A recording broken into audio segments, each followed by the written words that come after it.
describing how well your economy is doing. I think we also benefit from that. And the first country in the region to sign a security and defense partnership with the European Union.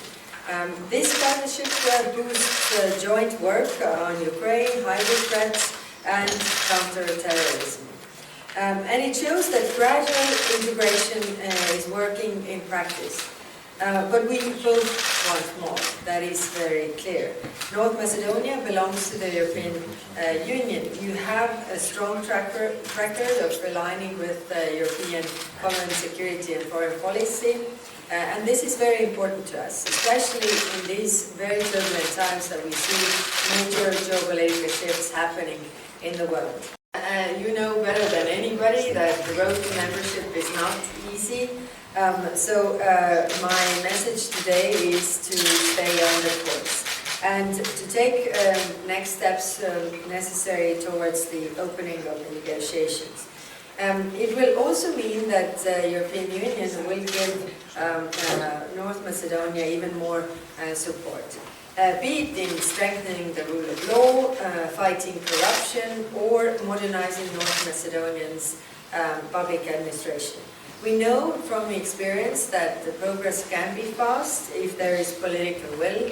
Albania, Montenegro are good examples of this.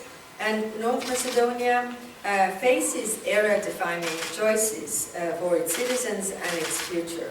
We believe that the integration of the Western Balkans into the European Union is the best recipe for peace and security also in the whole region. So let us move together forward, and I assure you that the European Union stands firmly by your side. So once again, the Prime Minister, thank you for hosting me here today. Не го заборава овој регион и дека постои легитимен интерес за нашите состојби и нашите залози. Пат кој не беше ни лесен, ни краток, ниту секогаш правилен. Пат со многу предизвици, компромиси за жал недолго чекање. Нашето определеност станува јасна. Ние припаѓаме во Европската унија. Не затоа што некој ни го должи тоа, туку затоа што со децении градиме општество на демократски вредности, водење на право, човекови право и добро соседство. Не сите земји членки и не секогаш се однесуваат во европскиот дух. Драги пријатели, денес во разговорите побарав фер третмент, побарав достојност. Европа да покаже лидерство, кое што ќе донесе нешто вредно за граѓаните во реалност.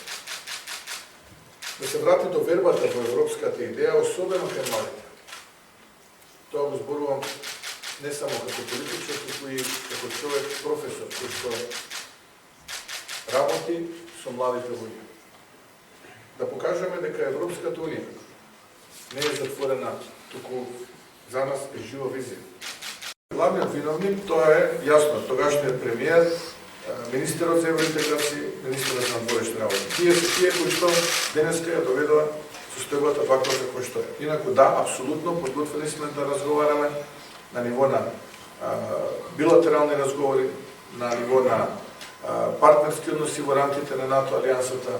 Било кој што сака да помогне, подготвени сме да разговараме. Со секого сме подготвени да седнеме и да разговараме, да прифатиме било каква медиација. Впрочем, во одговорот на претходното прашање од вашата колешка, јас многу бев јасен и прецизен и мислам дека не треба било кој да има дилема. Ние сакаме решение. Решение кој што ќе биде достоинствено и долготрајно. Се изморивме од континуирани блокади кои што се однесуваат на билатерални прашања.